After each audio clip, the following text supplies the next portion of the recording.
Welcome to the Real Estate Espresso Podcast, your morning shot of what's new in the world of real estate investing. I'm your host, Victor Menashe. Today's another AMA episode. That is, Ask Me Anything. I love to answer your questions. If you have a question you think is going to be of broad interest, send it in. I'll answer it live on the air. Send your questions to victor@victorjm.com. That's victor@victorjm.com. Kara from Ottawa asks, I have a firm agreement with a buyer for the sale of a property. 2 weeks before closing, the lender for the buyer indicated that they wanted to order a new appraisal and therefore the closing date cannot be met. The buyer is proposing that we close the transaction with seller financing or that we simply extend the closing date.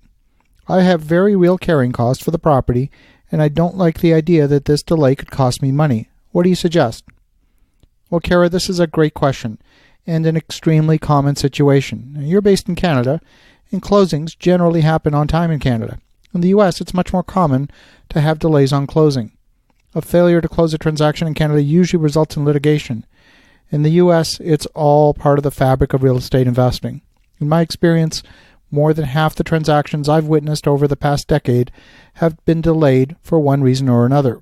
Sometimes the cause is a delay with title insurance. Sometimes it's a delay with the lender.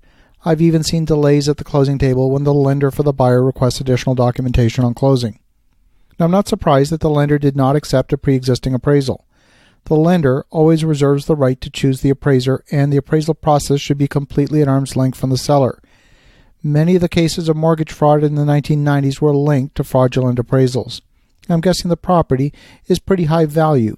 Otherwise, the bank would be willing to take the risk on the appraisal. Lower value properties are often subject to automated appraisals these days. Now, you're correct to be concerned about carrying costs. The daily and monthly carrying costs are very real, and you should be compensated for the delay. The agreement for purchase at this point is not conditional, so it stands to reason the buyer should pay for those carrying costs because they were going to own the property from the closing date anyway. I don't know exactly how much extra time the buyer is going to need, but let's say for the sake of argument, they need an extra 30 days to close.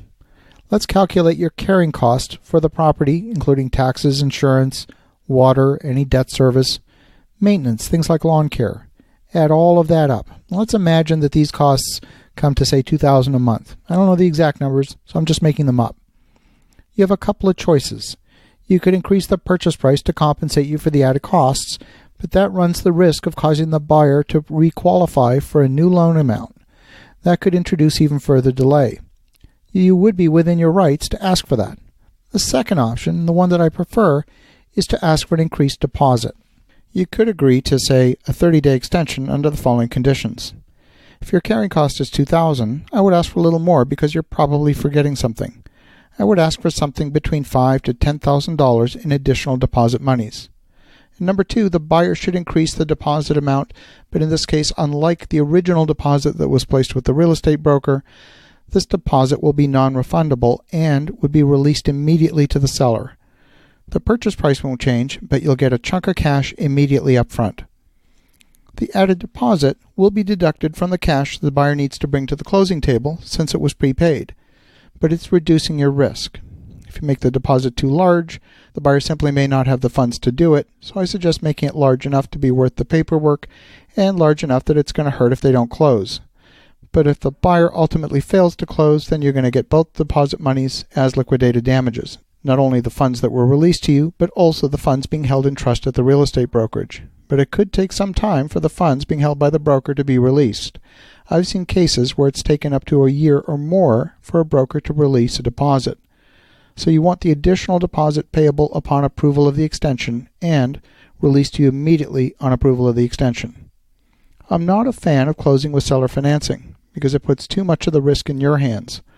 Let's say the lender for the buyer backs out of the deal. Now you've conveyed the property and you would need to go through a huge and expensive legal process to get the property back. This would involve a foreclosure or a power of sale depending on where you live. In Ontario, this would be a power of sale, but it could only happen after the buyer is in default on the terms of the seller financing agreement. Meanwhile, you've got a ton of cash tied up and you're working with a buyer who's not capable of closing.